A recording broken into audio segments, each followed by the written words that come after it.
Ride through the city like Brendan Schaub. I'm on a mission to get it all. Ride through the city like Brendan Schaub. If you ain't thick, please don't get involved. And now, Brendan Thick Boy Schaub.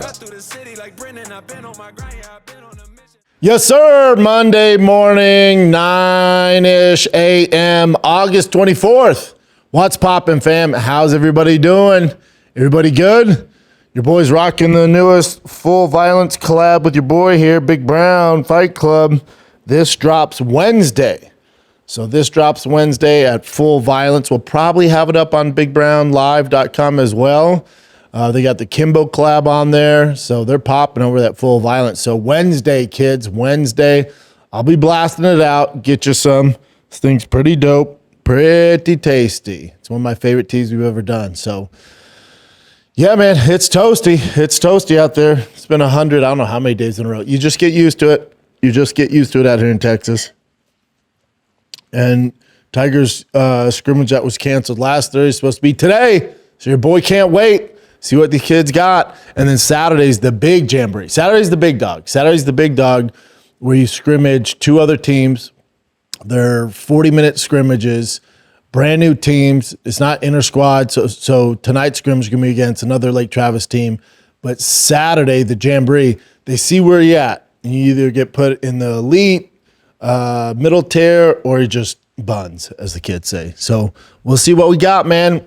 But that's what's happening. You had a UFC fight night on Saturday in beautiful Sacramento. Sacramento, home of the Diaz brothers. Sac Town. Heavy on the sack. Again, I told you guys going into this card's pretty quietly fire. It's a good card. Again, the casuals going to hate on it, and there's not these huge names on it, but the UFC's been cranking out some pretty damn good cards, even though they're not these huge all-stars on there. If you're into fighting, these cards are delivering, and this card delivered. Your co-main event was some bullshit. It was. Co-main event was, Paterno and Spivak. Tough night in the office. Pretty sure I chose Spivak for that. Here's what's interesting, right? My one of their dads that I coach with had a surprise birthday party, and they're big bettors. And I get there, and it was 6 o'clock. So I watched the prelims at the crib, and I'm like, I have to walk across the street. I'm like, man, hopefully they'll turn on the fights for me. So I walk in, I go, listen, I know it's a surprise birthday party. Do you guys have Paramount Plus? They're like, we sure do. I'm like, can you put on the fights for me? So they turn on the fights. These other coaches and dads are big bettors, like, oh, man, I'm looking at the odds. Who do you think we should take? And our boy Timothy Coppinger, who's in the super chat, I'm sure he's in it as we watch. I'm sure I'll talk to you tomorrow, Timothy. In my head, I remembered your picks. And I said, I like Anthony Hernandez under 3.5. I said, I like Sergey Spivak. I like that fight to go to decision. I like Spivak as a dog. And I like RDR, and I think that fight goes to decision. Tim, listen, I know MMA betting's tough. I'm with you. And I like these picks. I actually, I like all those picks. We were off, buddy. My boys went 0 for 3. Felt like a real jackass. They're like, oh. I was like, it's tough, man. It's tough. But yeah, that's how it goes. RDR would be your star of the night, kind of, right? First fight at light heavyweight. Roman Dolidze is Dolidze. He's a bit of a bonehead when he fights. It's a good victory, good test for RDR at light heavyweight. Light heavyweight's kind of popping with these 85ers coming up. RDR looked good. Still kind of, if you saw his post-fight interview, still kind of complained about weight cutting. Saying he's having trouble walking upstairs and shit because all the years of cutting weight. So that's not what you want to hear if you're an RDR fan. Give him some life at light heavyweight, though. He's a beast. That Anthony went, so he played for the Jets. First of all, first team all body. Do not show Brian Callen his picture. Please don't during Fire in the Kitchen. I do not want to go on a tangent of black guys and how beautiful they are from Brian Callen. But he played how much with the Jets, Jane? Can you look that up? Yeah. Anthony Wint.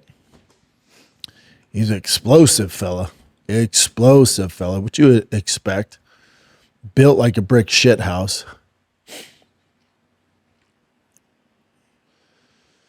So let me see here. So I went to FIU, undrafted. They went to Canada. 3 times, second team All Conference USA. Go down. Yeah. And he was a linebacker? I think something with the linebacker, yeah. Scroll up for me.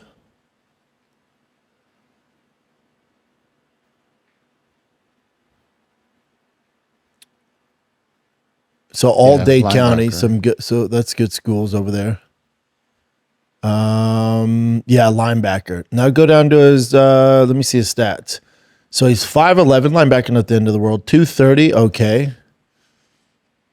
4'8". That was probably his issue. 4'8". Vertical 35, that's good. Broad jump 10-1, decent. Bench press 17, not great. All right. This is pro day, not the combine. All right. Either way, the kid's a stud. He's going to have such an athletic advantage over all these guys. His record's 8-0.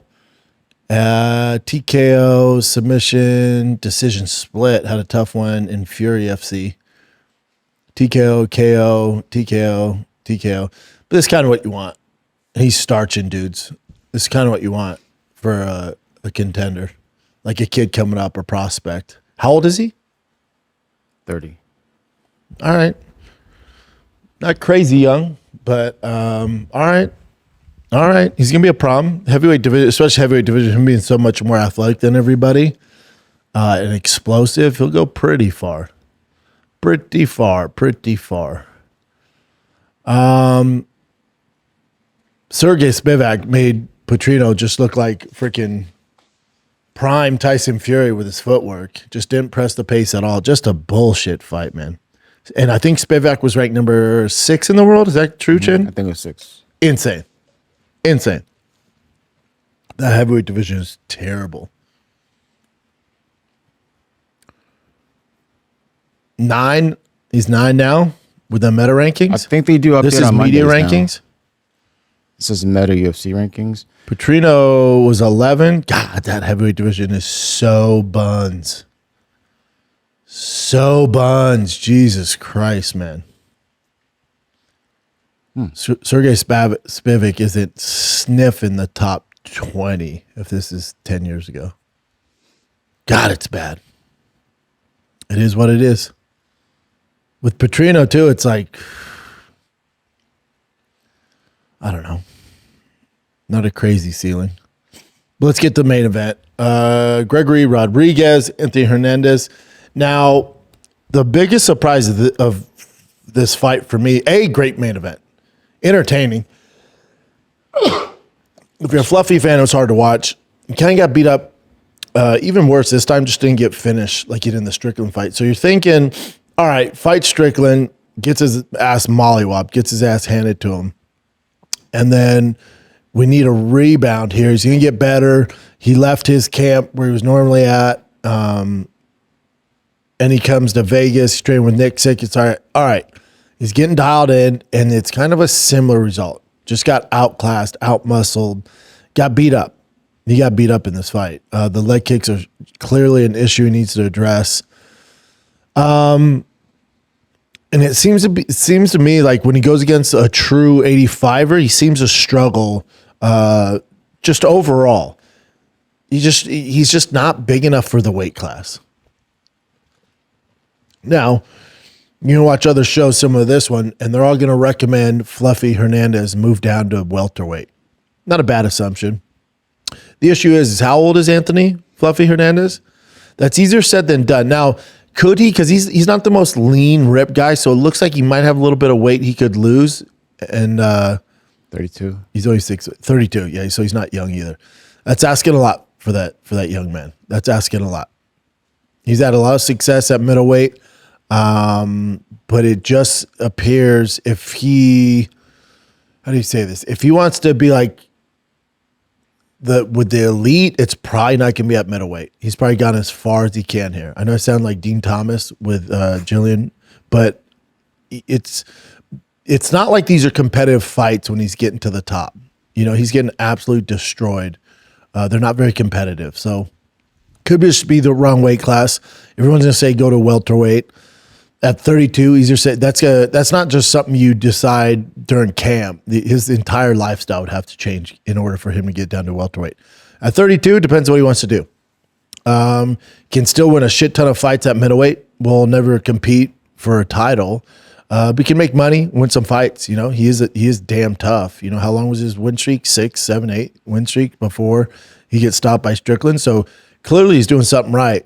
But as far as touching gold, it's never going to happen in middleweight. It's just not in the cards for him. So do you want to be the guy he's going to be a perennial top 10 for as long as he fights, probably. But again, you're never going to crack in that top 5, top 3 is just not possible. Sometimes that's how it goes. You go as far as you can with the skill set you have.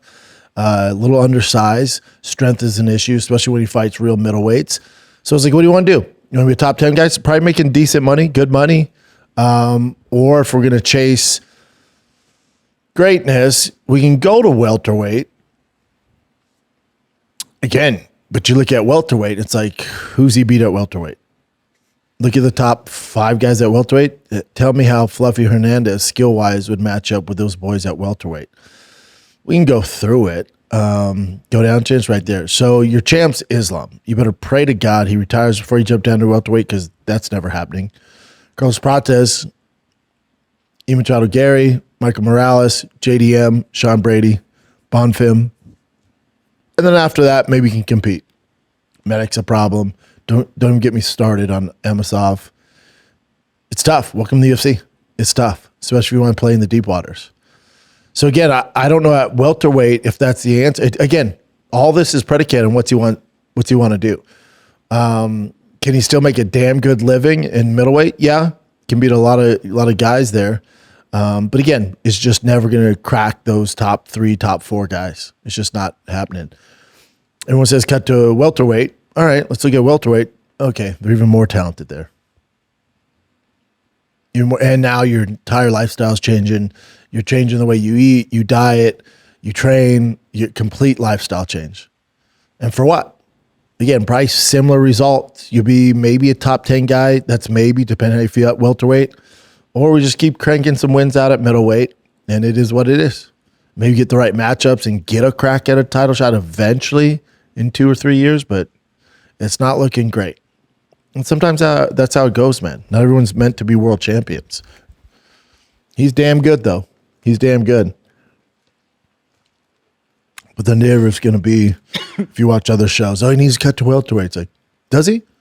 Let's go ahead and go through the welterweight matchups for him. It's not pretty. And for RoboCop, the biggest surprise in this is the big-ass dude was able to go 5 rounds. I thought for sure he had to get it done the first 2, really the first round and a half. Otherwise, he was cooked, and that was not the case. Not the case. I mean, it helps being the larger man, but especially in the wrestling, grappling, he had taken down pretty easily, but he's world champion on the ground, so no one's spent too much time down there with him. I love his call out of Rodrigues, DDP. Love that fight. Does he get it with DDP? I don't know. What's RoboCop ranked right now, Chen? Middleweight. They got him at 10. He beat Fluffy, so it'll probably be 7. I think these are actually updated because I looked up Spivak. Spivak was 6. He was 6, right? He dropped to 9. And Vitor was unranked, and he went up to 11. Okay. So RoboCop's 10. You're saying these are updated? Yeah, it should be. Does that make sense? How the fuck would Fluffy be ranked ahead of Hernandez? I don't know. That doesn't make sense. So let's say he jumps up to RoboCop gets to 7. RoboCop Joe Pyfer is a fun one.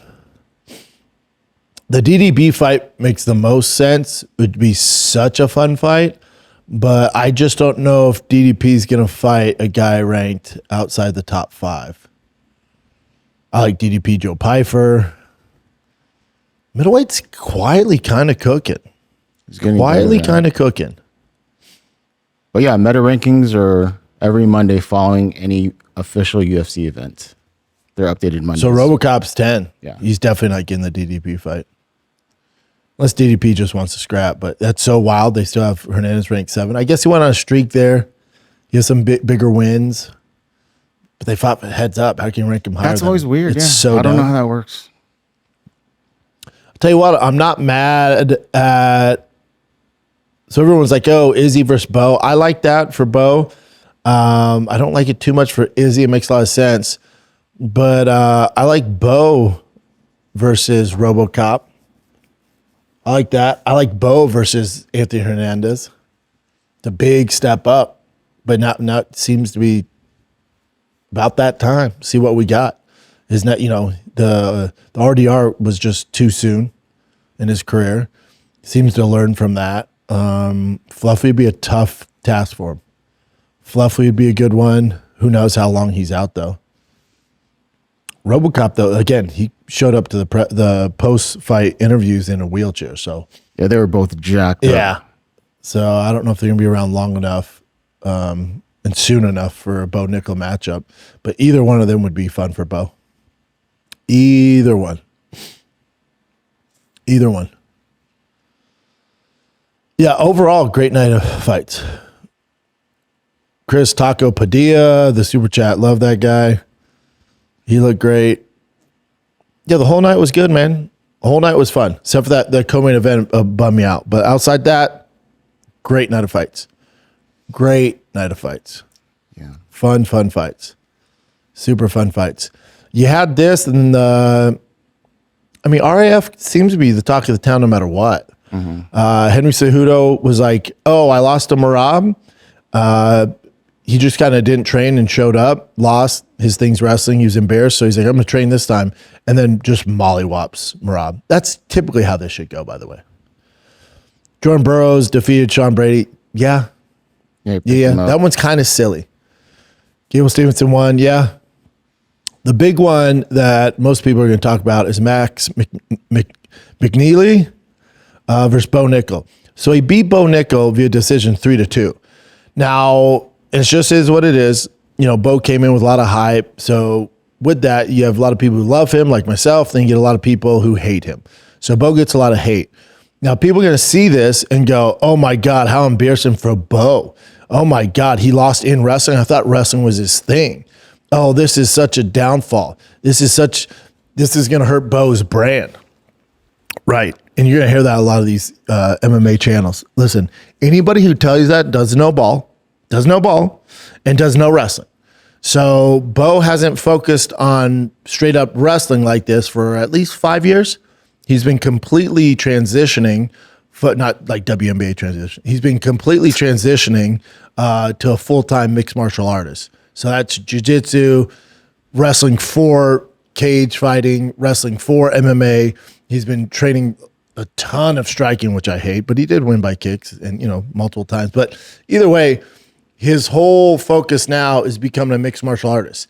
You're talking about two different worlds as far as freestyle wrestling, what he's doing in college, what he's doing on the world circuit, and mixed martial arts. So if him not doing that in 5 years, then going to compete against a 21-year-old, multiple-time national champion, undefeated monster, and he's 21 in his prime, yeah, man. Yeah. And it's not like he got mollywopped. It's not like he got just totally outclassed. Matter of fact, if he would have picked it up at the end there, if he would have competed like he did at the end through the whole match, he probably could have beat him, which is insane. So again, the narrative is going to be, oh, Bo, this is such a black guy and his resume, he's washed, which is hilarious. He's washed. Anybody who tells you that doesn't know ball. They're just using this as a reason to hate on Bo. This is not a thing. This is not real. This does not mean Bo is washed because he's taken 5 years off at the highest level of freestyle wrestling and then goes and competes against a 21-year-old national champ stud and loses 3-2. That would not indicate that he's washed or that this is a black guy in Bo Nickal's career. If you assume that or you're using videos to get clicks saying that, you don't know ball, you sure as fuck don't know wrestling. All good. All good. It's all good. But that'd be the narrative. Oh, Bo lost. I thought he was an elite wrestler. He is. Very, very elite. Very, very elite. Then Woodley, he came back Thank God. Woodley needed that W. Woodley needed that W.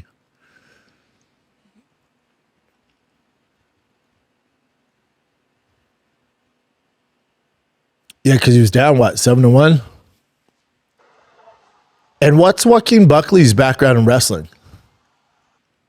It's impressive because obviously Joaquin Buckley's in his prime physically. And, Woodley's, that's be my age. But then also, Joaquin just looks like a crazy, savage. His body. Let's see. So he just wrestled in high school. Yeah. All right. Yeah, he should not be. I mean, if this is vintage Woodley, he take falls, but good for Woodley for getting a win. Now we're talking about him and Hamzat. My thing with RAF, it's great, gives us something to talk about. Those boys are crushing it, and wrestlers are finally getting paid. All this, check. It's almost the only knock I'd say on it's almost too much. Every week, which wrestling can do that because the guys are getting beat up. So I get why they do it, but I would maybe dial it back and stack the cards a little more, build them up a little more because it's a lot. It's a lot coming out the gate, but they're crushing it, man. So who am I to tell them what to do? They're crushing it. Yeah. What else you got, Chin? Wait, I had a question on this stuff too. So when McAnally or whatever you say his name is, when he wins this. He just holds him down while his hands are splayed out. Yeah. So that's an actual. Yeah, and he's trying to get him to open up. Yeah, when I saw some of these moves, I just didn't understand a lot of them. I just didn't understand this at all. Yeah, he's trying to open Bo up, so Bo's just staying stiff, not trying to get rolled or any of that. Mm-hmm. Cejudo did what it exactly should be doing to those guys. Yeah.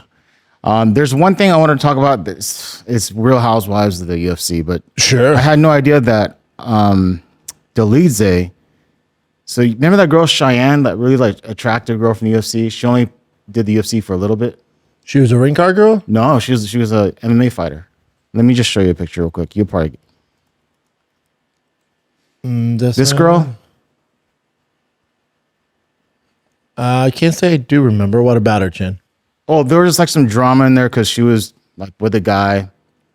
I think maybe even engaged, and then suddenly the same guy was in Roman Dolidze's team or camp or whatever, and then Roman Dolidze actually just took her. Oh wow! So I had no idea. Now? Yeah, so Dolidze looks to me someone that would just kind of fly under the radar, not like a big woman's dude or whatever. But then boom. I mean, sometimes, who knows? Maybe they got around and then she had a connection with him and, they're young. Shit happens, man. Definitely a connection. Okay, back to MMA. So this is someone discussing the purses and how low they were, but tell me what your thoughts are on this.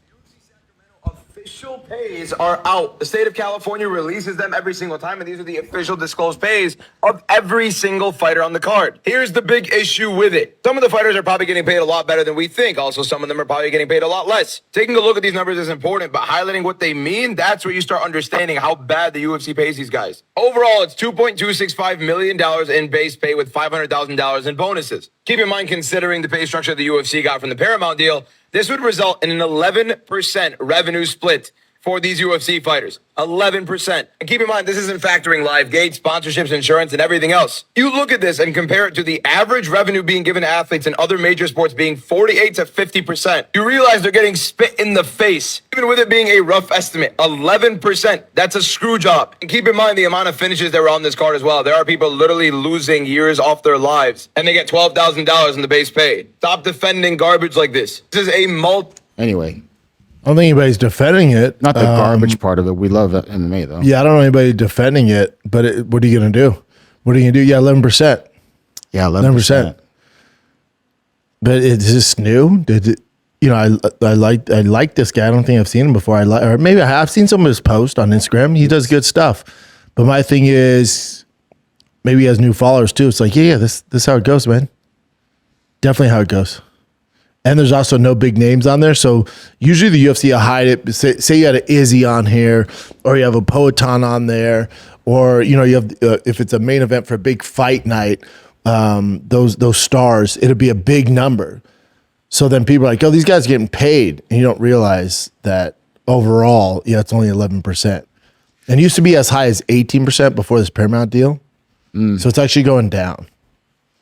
Wow. Okay. Ain't nobody gonna do shit. I know. We can talk about fighter pay till we're fucking blue in the face. Especially the top dogs are not going to do anything.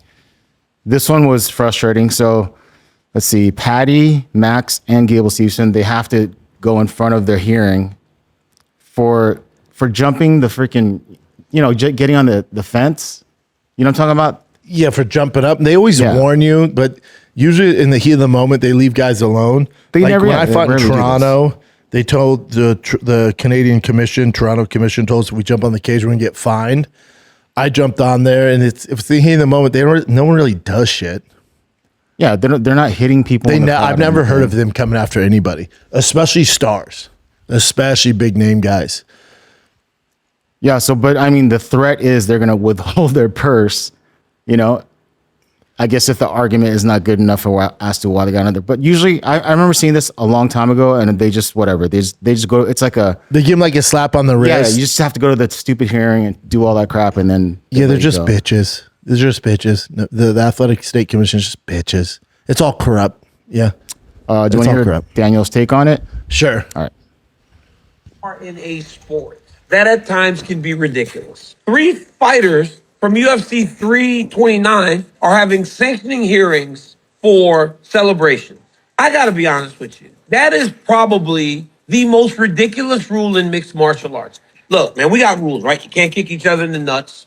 Of course, you shouldn't kick each other in the nuts. You should not poke each other in the eye, and you should not do certain things when you're fighting. But to tell me to not celebrate, it's absurd. Max Holloway, Paddy Pimblett, and Gable Stevenson are going to go in front of the Nevada State Athletic Commission because of their celebrations. They jumped on top of the cage. I'm just saying, you can't help it. You really cannot help it. It's emotions. Listen, I believe that the Nevada State Athletic Commission and California, they set the standard for commissions around the world. But this rule right here is absolutely absurd. When I fought Stipe Miocic, I knocked him out and I jumped on the cage. Because if you play out 100 scenarios, most times you don't get to that one. You can't ask a fighter to have the awareness, to not go and do that because they're so filled with joy, but also reset their mind and celebrate. Yeah, facts. He's spot on. I don't get why the commission does it. I guess they look like they're enforcing rules. Yeah, I mean, okay. Because here's the thing with all this too. Like, when's the last time? Yeah, it's all corrupt, dude. Like, when's the last time you heard about somebody popping for PEDs? How long ago? You know what I'm saying? Like, since they've got rid of USADA, I'm not saying it's a bad thing. I'm just saying, there's some weird shit going on at all times. And I know the commission's not responsible for the drug testing. I'm just saying that it's fighting. It's human cockfighting, straight up. So it's like the commissions are compromised. It's all bullshit. Yeah, I mean, this rule should just be out of the window. Like they should sign something saying, like, if I jump on the cage and then I cause damage, like accidentally fall on someone, then it's my responsibility. But us as fans, and we love watching that, and you guys love doing it when you actually have They'll also say something like, it's to protect you from yourself because you could fall. It's like, I'll take that chance. Yeah, just sign something off. Now you're worried about my health? Because I swear, when I was going through medicals and shit, I can barely read the fucking eye test, and you let me get in there. I enter with bad knees or something. You guys didn't give a fuck because everybody's getting paid. And then now you're worried if I fight another dude in my underwear in a steel cage, you're worried about my health falling off the cage? That's usually what they mask it with. Yeah. This is just an ego flex thing. It's literally a complete waste of time. Anthony Smith, he did a post. He's with his family right now. Yep. He did his post, said, happy home with my household full of whys. I'll be able to tell my story someday soon. Yeah, he can't right now, right? Mm-hmm. Until then, you guys just keep making up as you go. Characters revealed in chaos. Tried telling you guys, you jumped up on Anthony Smith. Everybody shit all over him, but you're just off. You're just off. You're just off. He's going to be good. Let's do this one. So this is not official, but I've seen this post a few places. So apparently Usman Nurmagomedov passed on the UFC, even though he hasn't really signed. There's no like signing thing yet with the UFC, but apparently he got a deal with the PFL that was interesting enough to where he re-signed with them. Rumors, but a lot of people are reporting this. So it's 100,000. That's terrible money. That's terrible. I'm not buying any of this. I'm not buying it. I'm not buying. I highly doubt Khabib and that team is gonna be like, yeah, just stay in PFL. Like they see the writing on the wall, or maybe Jake and his guys promise him like, oh, we have this deal coming up. We're doing this, and this. There's no way he would sign with them for 100. Super max deal. Like there's guys you've never heard of in the UFC making that money. Yeah, 100. Let alone a current multi-time world champion undefeated. There's no way he's going to sign with him. A, there's no promises of cards of who you're fighting. B, who knows what the fuck Netflix MVP is going to do. C, who you going to fight? Like, none of it makes sense. Now, I could understand if they're fighting me, go Supermax deal, 100 million flat, or some crazy deal to keep him to sign. Like, even if there's no guarantees, there's really no matchups for you, I can be like, yeah, dude, they're going to pay me $1 million flat. I get that. But if the money's even remotely close to the UFC, he's coming to the UFC. There's not a chance. It would just be the worst freaking bonehead business decision of all time. That's what the PFL had said. Nobody gives a fuck about the PFL. Nobody, including the PFL. Yeah. Francis doesn't want to be a part of it anymore, too. So nobody does. Anyway, I'll tell you what you do want to be part of. Progressive. You're listening to this podcast, so I know you've got a curious mind. Here's a helpful fact you might not know yet. Drivers who switch and save with Progressive save over $900 on average. They make it super simple. Pop on over to Progressive.com, answer some questions. You get a quick quote with coverage options tailored to your choice. Plus, you'll see which discounts you may qualify for, like the online quote discount or saving for paying in full. In fact, 99% of Progressive Auto customers earn at least one discount. See if you could save when you switch to Progressive. You'll feel good about making a savvy choice. Visit Progressive.com and see if you can enjoy a little extra cash back. Progressive Casualty Insurance Company affiliates. National average 12-month savings of $946 by new customers surveyed who saved with Progressive between June 2024, May 2025. Potential savings will vary. Progressive. Let's get back to the program. All right. Here's a matchup. Interesting one. Rafael Dos Anjos versus Alexander Hernandez at UFC 332. Yeah, I love me some RDA. You guys know I love me some RDA. He was awesome. Salt Lake City. They still haven't announced a main event for that, huh? I don't think. What do they? I would assume that's RDA's last fight. I mean, he's coming off a 2-year layoff? Still to be determined. To be determined. They better get that cracking.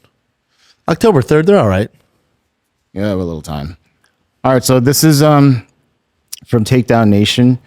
They're saying that Dana White declared war on jiu-jitsu, and it's kind of like a weird thing where like all these different promotions are building up these jiu-jitsu players and become, they're making them pretty famous, and then the UFC is having them sign, Guys, contract. Figure it out. Like, they're going to do this with TKO. They clearly did this with MMA.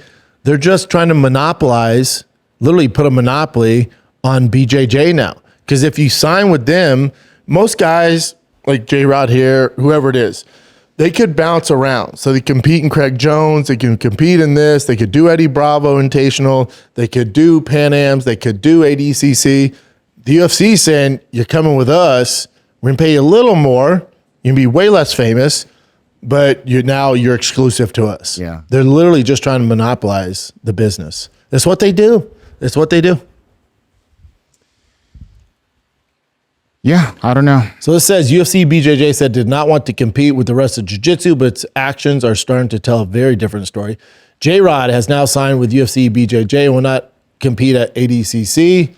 He joins a growing list of elite athletes being pulled into an increasingly exclusive system. More money for athletes is a good thing. More events are a good thing, but locking the best grapplers away from ADCC, CGI, WNO, Polaris, and the rest of the sport is not the same as growing. Yes, Craig Jones warned. Yep. Yeah, Craig knows what's up. Craig Jones warned about this early. If one promotion eventually controls most of the elite talent, athletes lose leverage, just like the UFC. and fans lose the dream matchups that made professional grappling exciting in the first place. Correct. This is bigger than one signing. The battle for the future of professional jiu-jitsu has started. Oh, wow. Oh, damn. He goes, yep. Wow. Dana posted a thing like, yep. Pointing. It's not good. My thing is why are the guys signing with UFC? Why are they signing with UFC BJJ? What's the incentive? It has to be tasty to step away from all that. Do they make a ton of money on these other promotions, even though The top dogs do? Yeah, the top dogs do.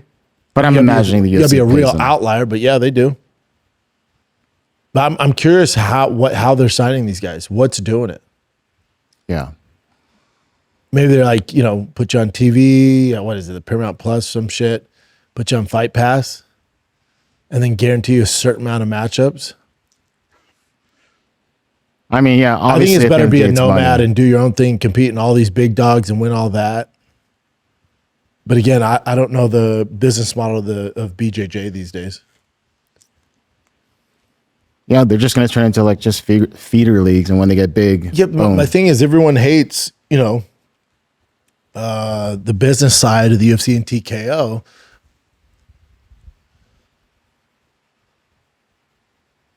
So here it goes. This guy goes, if I was offered, let's say, $25,000 to show and win for UFC BJJ and $2,000 for ADCC, I'm taking the 25. Yeah.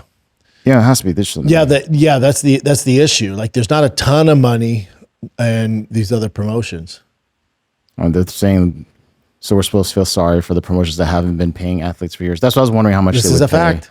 Yeah, so their that's a big fact. shots get paid, but not everyone. But even the else. big shots don't get paid that much. Look it up, Chin. Look it up.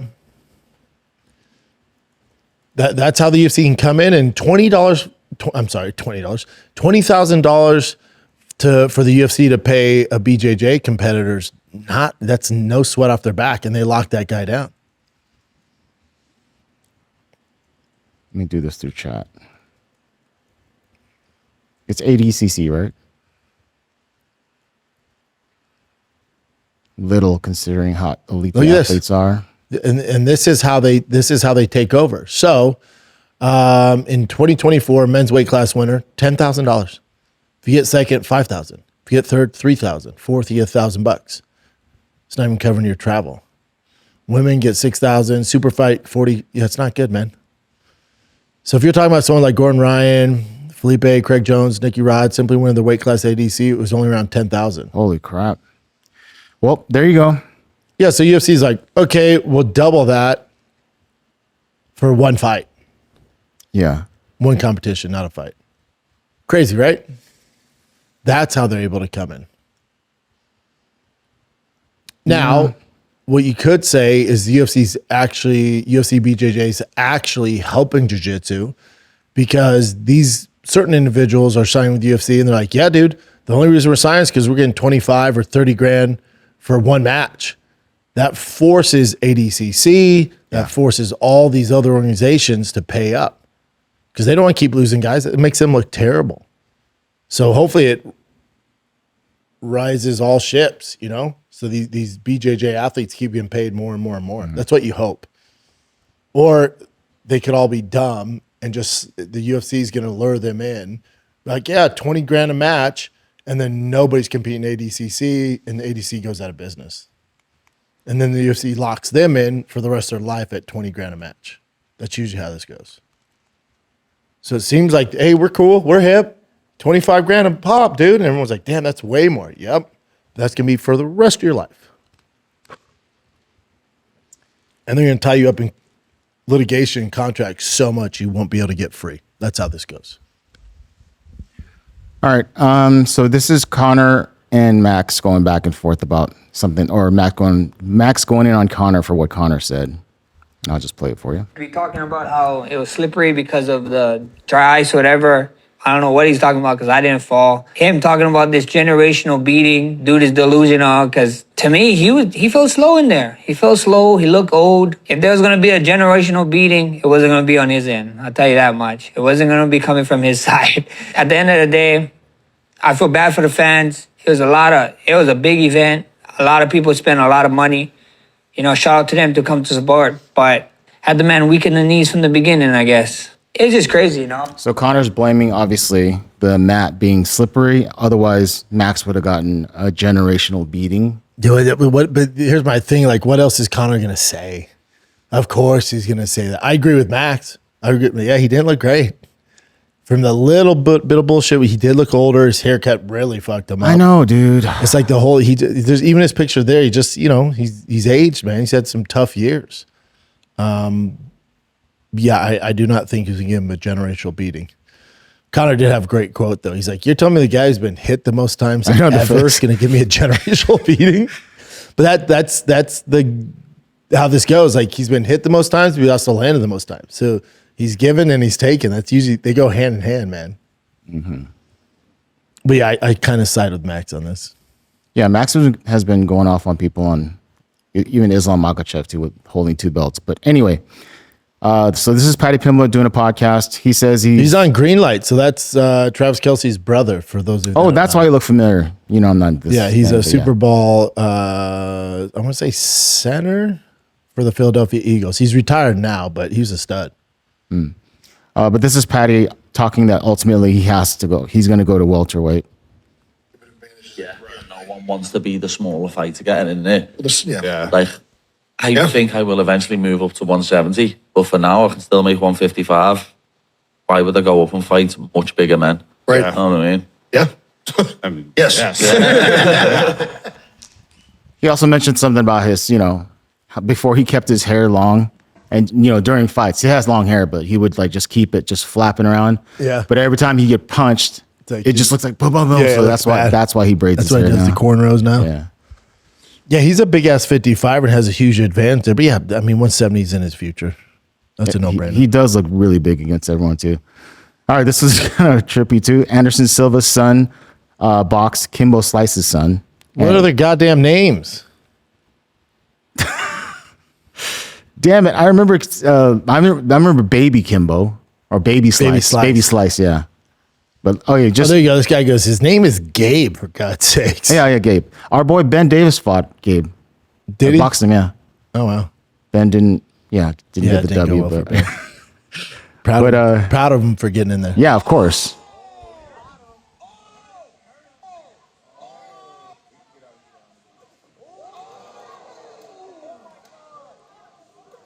Oof. Little check. Yeah, hook so for you. Silva's son definitely won that one. Love me some Kimbo. Full Violence Wednesday, Kimbo, B Schaub shirts.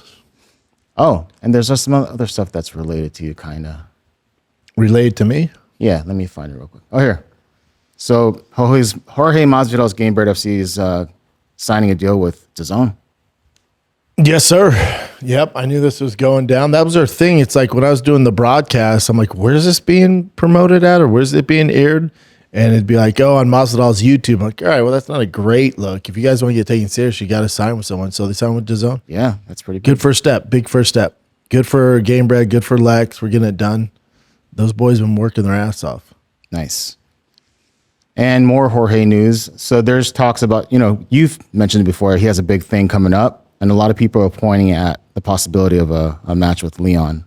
There's always a lot of talk of, potential return to the for your actual career. There's always a lot of turkey talk of, here potential return to the octagon. Wonders for him. What is that like right now? What are the status on that? Been talking to UFC. Could be this year. Could be early next year. We've been talking for a little bit, and the numbers are getting closer and closer and better. So there might be some big news coming soon. And any opponents they threw at you already? Nothing worth mentioning yet. Waiting for the right name and stuff. But once they give me the right name and the right number attached to that, you see your boy right back over here at T-Mobile Arena. Want to finish the story with Leon Edwards, or what are you looking Leon is definitely a prospect. Leon's definitely somebody that I would like to get back in and just close that chapter out.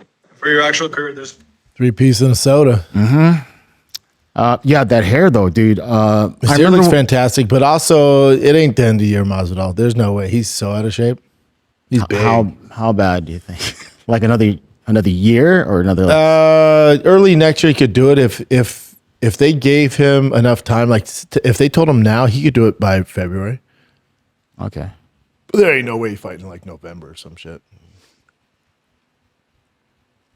But yeah, his hair looks like it's grown out really nice now. Crispy. Good for him. What else should we do here? Remember we talked about that Namo Fazil thing? When he got jumped in the hotel? So this is just Dana White covering what they did afterwards. Said the Chechen guys attacked him. Do you have any details, and will Baisangur have any consequences? You guys have no idea how much shit goes on in this business behind the scenes. And I said at the press conference that, we had a kind of a weird week here. I didn't even talk about it. You guys wouldn't even know if he didn't talk about it. We handled it, behind the scenes, and that's the business we're in. And there was, go ahead. Oh, there was a video circulating, but it was this is like the one that was circulating, but this is an older video from Thailand. This is him, like, another time he got, like, pretty much because he talks a lot of caught shit, off guard, right? yeah.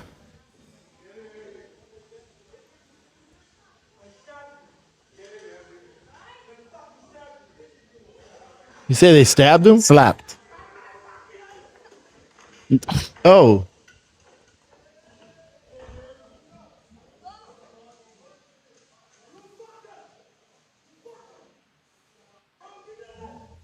Yeah, he began a lot of, he's getting jumped. When he talks all that shit, I don't know. It's a shit show. The UFC's never signed that guy. I mean, granted, he just got starched too. That doesn't help, but it's not happening. Too much drama. This is another one that's always been around. I saw Yuri do a post. It was like, I haven't signed anything yet. Yeah. So everyone was talking about Yuri versus Costa for an interim title at the UFC 332, which would have been obviously the main, I'm imagining. But then Yuri posted. And everyone thinks that's going to be the main event for Salt Lake City. But it would have been they wouldn't wait till fucking early October. Sheesh.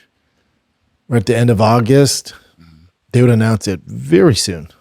So, yeah, he said there's nothing confirmed yet. They're just still working on it. That'd be a great main event, though. Great main event. That'd be great for Salt Lake City. One more Costa event. Don't bring up this one. This all one right, makes me dude. sad. What they both want to do. They brought up Glover Teixeira versus Shogun Rua boxing match, not a friendly exhibition. I'm gonna take his head off. Whenever they're doing that shit in Brazil, like if you watch Chael and Anderson, like it's some bullshit. That was it's some bullshit. Love Chael too. Is that all you got, Bubba? Yeah, and so this weekend the Bellemere thing's gonna happen. Bellemere fights Thursday, Bubba. No, tomorrow. Oh, Tuesday. That's right. Bellamere's Tuesday. I will definitely be watching that. Yeah, she's tomorrow. A huge favorite, as she should be.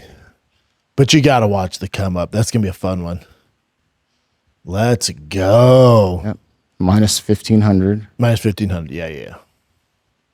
And we'll get into Nurmagomedov and Song on Thursday. Okay. And that's in Dubai? Oh, it's in China. China. This is in China. Christ. 5 a.m. Oof. I'll be up. Okay. Doing some fan questions? Let's do some fan questions. Let's do some fan questions. Let me actually transfer it here so it's easier to see. Just when I thought I could in Tennessee. Fan questions all from IGDMs. I post this, I think, on Sunday. We got a bunch. So let's go through some of these. James Haunches. What you got, bud? Fan question. When you're competing in the UFC octagon, what was the most annoying or distracting thing while fighting, if any of that stood out till this day? Such as a spotlight in your eyes, the crowd chanting, cameramen, slippery canvas, ring girls, etc. I'm a big fan of you and the show. Thanks. Thank you, sir. Thanks for listening. Most annoying, distracting, I would say how cold the arena is. So you're in the back warming up, and because you're with other fighters, that room's hot and you're super warmed up and you're sweaty. And then you kind of cool off when you walk from the locker room to basically the curtain area. And it's a little cold there, but then once you hit the crowd, and especially once you get in the octagon, it's super cold. Especially if you're playing in an arena that hosts hockey games, because underneath is ice and it's actually freezing. It's super cold. Isn't that better than if it's warm or hot? No, I like being warm, okay. and staying warm. Because by the time Bruce Buffer announces it, you walk out, you get in there, you're just like, ooh, it's a little chilly. Now, once you get going, you're fine. But I'm just saying that initial like, damn, it's cold in here. They're blasting the AC, and especially like when I compete in Anaheim, Toronto, like underneath his eyes. So it's once you hit the octagon, it's super cold to start. And once you get going, you're fine. Slippery sometimes, especially on the black, the black line that circles the octagon.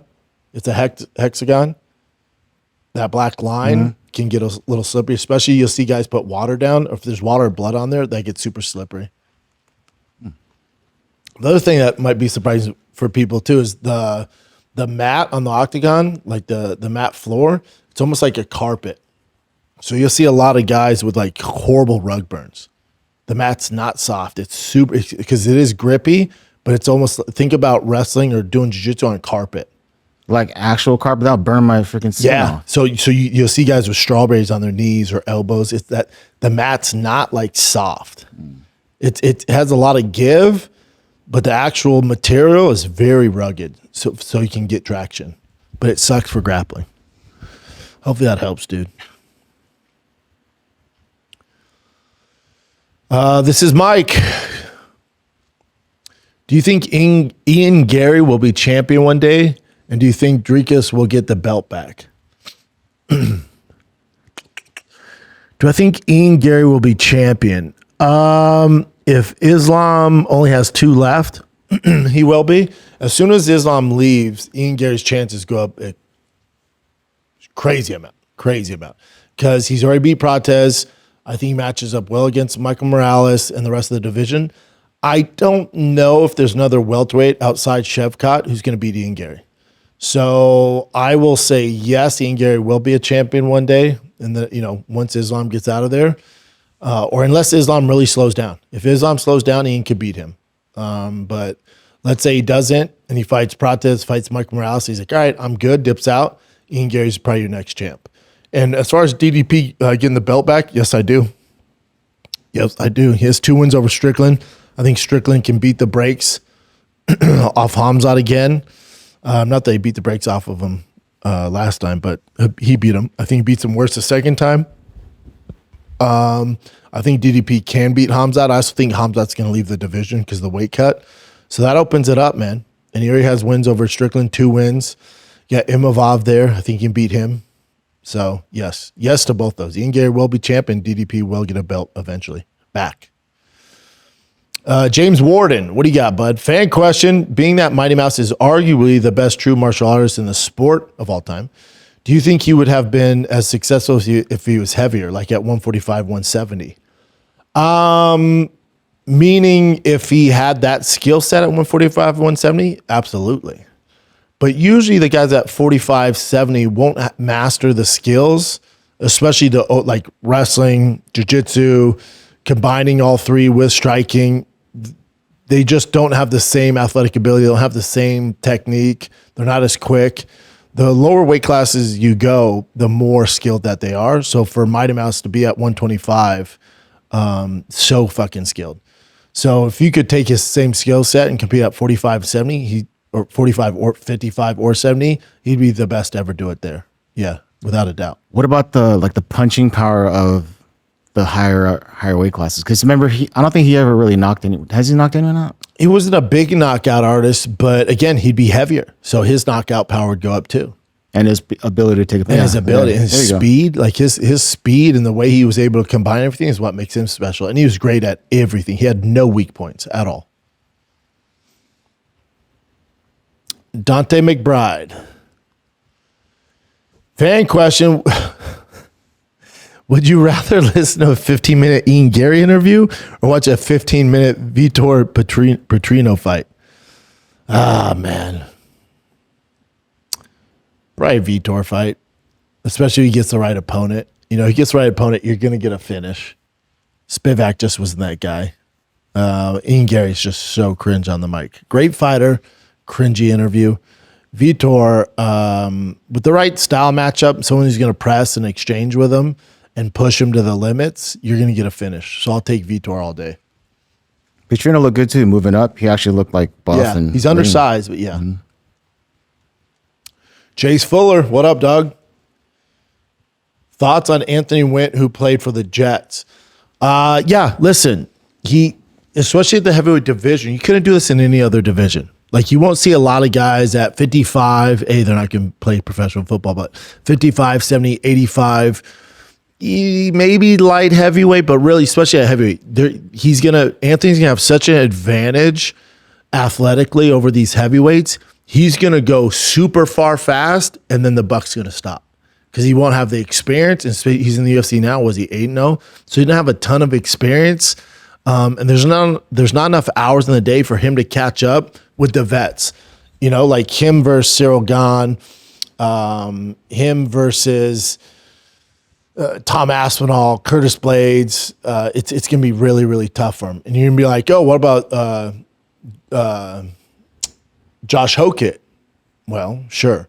Josh Hokett just wasn't a football player. Josh Hokett was an All-American wrestler. So he actually has even more of an advantage over a guy like Anthony Witt, who has no background in combat sports. So Anthony Witt, super athletic, savage, one of my favorites, especially young prospects to watch, even though he's 30, but one of my favorites to watch. But again, it's going to go so far. He's going to be a cheat code, and then the buck stops and he fights real veterans who know how to deal and manage with a really explosive, athletic guy. Take it from your boy. This one looks pretty long. Ooh, good Lord, Hamza. Let's dive into this one. Why do people say Islam has overtaken Anderson in terms of UFC GOATs? I don't think he's taken Anderson or John Jones, but carry on. Anderson's 16-fight win streak was him fighting the best straight away. His first fight was Chris Lieben, who was on a 4-fight, first 4-round KO streak. Second fight was against Rich Franklin, who he submitted a BJJ expert in Travis Lutter, beat Nate Marquardt. Yeah. So he beat Chris Lieben on a 4-fight win streak, beat Rich Franklin, who's UFC champion, beat Travis Lutter, submitted him, right? Beat Nate Marquardt, former Strikeforce world champion, beat Dan Henderson, multi-time Pride champion at 2 different weight classes and UFC champion. He beat Vitor Belfort, and that's juicy Vitor Belfort, right? World champion. Peak Damian Maia, terrible fight, but I hear you, who was undefeated at the time, all finishes, went up to 2. Yes, he did go up to 205 3 times, then went back down to 185 in 7 years. Anderson fought 18 times in 11 years. Wait, I'm sorry. So Anderson fought 18 times. And Islam in 11 years fought 17 times. Plus Islam has 6 fights, have been against top guys, and they build him up slowly. Logic perfectly and using for Islam. Then if you look at UFC resumes, BJ, Randy, Couture, Matt Hughes are higher because they only fought top guys. Islam started fighting them 5 years ago. Plus, he's very inactive. Those guys were active and fought guys way bigger than them. Is this the UFC now trying to erase history? Thanks, Brendan. You're the best. Great breakdown. Jesus Christ. Great breakdown. Couldn't agree more with you. I don't have Islam in my top 3. I just don't. And to your point, as far as strength of schedule, Islam's not even remotely close in the top 5. Strength of schedule, he's not. The one thing you could say about Islam is he is fighting in 2026, and he went from 55 to 70, which are the 2 toughest divisions, most talented divisions, and going to 170, not only getting the belt, but defending the belt, super impressive, and he's undersized there. So there's that. But again, to your point, he's not fighting the toughest guys, especially early in his career when he's going on this crazy streak. A part of it, though, too, is so when you bring up the guys of Anderson Silva when he first started, it's a different business model. The game is different. We didn't have Dana White Contender Series. The UFC didn't have to fulfill 46 cards in a year. So the barrier of entry was much, much more stingent and also very, very difficult to get to the UFC. The only way you get to the UFC is by kicking ass on the regional scene. I'm talking bunch of wins. Or going from Pride or Strikeforce, or like a big king of the cage, multi-time national champion, world champion, or the Ultimate Fighter. Those were your 5 barriers to entry, and it was very, very difficult to get any of those. Now, you got guys who are 3-0, 4-0, fought in Dana White Contender Series, another guy who's 3-0, he's in the UFC. So for Islam, he's kind of part of that lineage where the UFC is not going to throw you straight to the wolves. Now, granted, he did fight Arman Tsarukyan, in his first fight. So that's tough. But again, after that, it's kind of bullshit. But that's also the business model is different, where they build guys up. They just don't throw them to the wolves. But also, and also to defend Islam. I know it sounds like I'm defending Islam. I couldn't agree with you more. But also, when Anderson came in, he wasn't a young buck. It was actually later in Anderson's career. He was old. He's in his 30s when he came to the UFC. So it's not like it's kind of shit or get off the pot when he got to the UFC. He was actually an underdog against Chris Lieben. That's just because the odd makers don't know ball. Chris Lieben got lit the fuck up. And then the UFC was like, oh shit, and then started throwing him some dogs. It's just a different time, more stars. Not as many guys, more stars. So you can't really build a resume. Sam Lennon. Fan question. Michael Morales KOs Islam, yes or no? If he wins, that's the only way he's going to win. It's the only way he's going to win. I'm a big fan of Michael Morales, even though he wears the dress and shit. That's his Ecuadorian heritage, man. So be cool. Very different than Ian Garry's shit. But with Michael Morales, he has so much power and he's so big for the division. He can definitely KO Islam. It's actually his only way to win.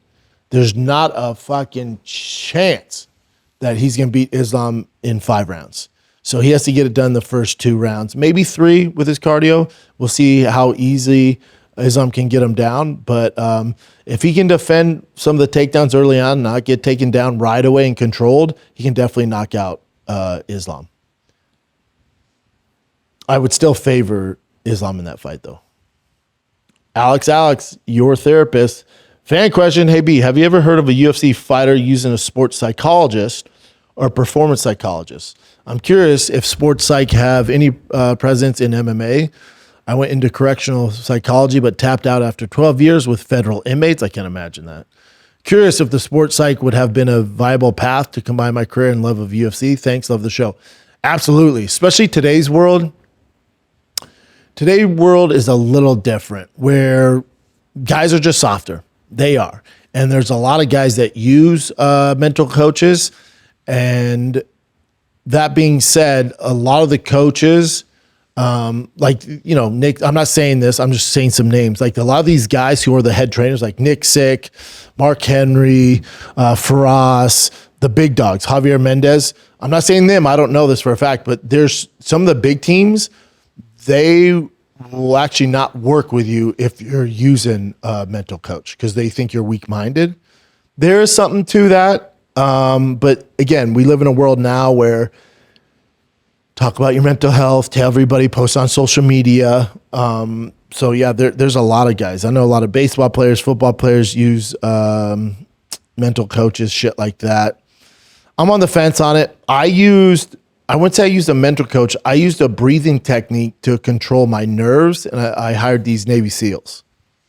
It wasn't a mental coach. They gave me some tips on how to deal with anxiety and nerves when you got to perform. So it's a little different. It wasn't a weak-minded thing. It was like, how do I channel this to execute best for me and not let the moment get overpowering? Like, how can I channel this so I can use this anxiety, I can use this energy to make my performance better? That's why I reached out to them. And they were great. They're great. But yeah, there's definitely in 2026 a lot. I don't want to say a lot, a good amount of guys where you could have a career doing it, me lady. So good luck. You ever hear about beta blockers? I have heard about beta blockers. Yeah, they're just. I don't know but again, you don't want to block those nerves. You want to be able to channel those nerves and use it as an advantage. Because if you don't have nerves, you lose. The nerves make you quicker, make you more alert. You got to learn how to control those nerves and perform. That's what the elite guys, everyone has nerves. You don't want to get rid of those nerves. You want to learn how to use those nerves to enhance your performance. But use beta blockers, you're going to get fucked up. Too relaxed and too chill. Too relaxed. Yeah. Last one. Jake Garcia, what up, Jake? Fan question, who would you prefer to see Max fight? Conor, Paddy, or someone else? Who would I prefer to see Max fight? I don't see Conor come back anytime soon. I don't think Max has alluded to how many more he has. I would like to know how long Max wants to fight for. If Max goes, I'm only fighting one more time, I don't care when it is, but one more fight. If it takes me 2 years, then it's 2 years, but I want one more good fight. Then I want him to go out on top. I want to see him get the biggest bag possible. So I would say the Conor fight. If he's like, hey man, I'm trying to make a run at the belt, I'm going to do 4 to 5 more fights, then I'll do Paddy. But a legend like Max, who's given his all to the UFC, deserves the red panty night in Conor. Now, he got that, even though Conor's leg fell off. But I'd like to actually see him compete. So before I give you like a straight answer, I need to know how much longer Max wants to do this. If he tells me one more, Conor. Tells me he wants to make a real pursuit of the title, Paddy. Is that it? Right, that's it. All right, kids, that's it. Thanks for watching. Tomorrow we are back live, same channel, same Big Brown. It's 11 a.m. Central Time. Super chat for you guys. I'll answer all your questions like every Tuesday and Friday. And that's it, man. The Full Violence collab drops this Wednesday. I'll have more info for you guys. They have a bunch of stuff on there. The Kimbo collab, my collab, Full Violence is killing it. So go check them out. For all my merch, it's bigbrownlive.com. Coffee mugs, hats, dope tees. It's cool, man. So make sure you get you some. There you go. Coming soon. Brendan Schaub, Full Violence collab. There you go. Official collab drops Wednesday, August 26th. That's this Wednesday. So get you some, fam. Yeah. So I will see you guys tomorrow, 11 a.m. sharp. Love you guys. We'll go over the fights coming up this Saturday in China on Thursday, but tomorrow is the super chat answering all your questions.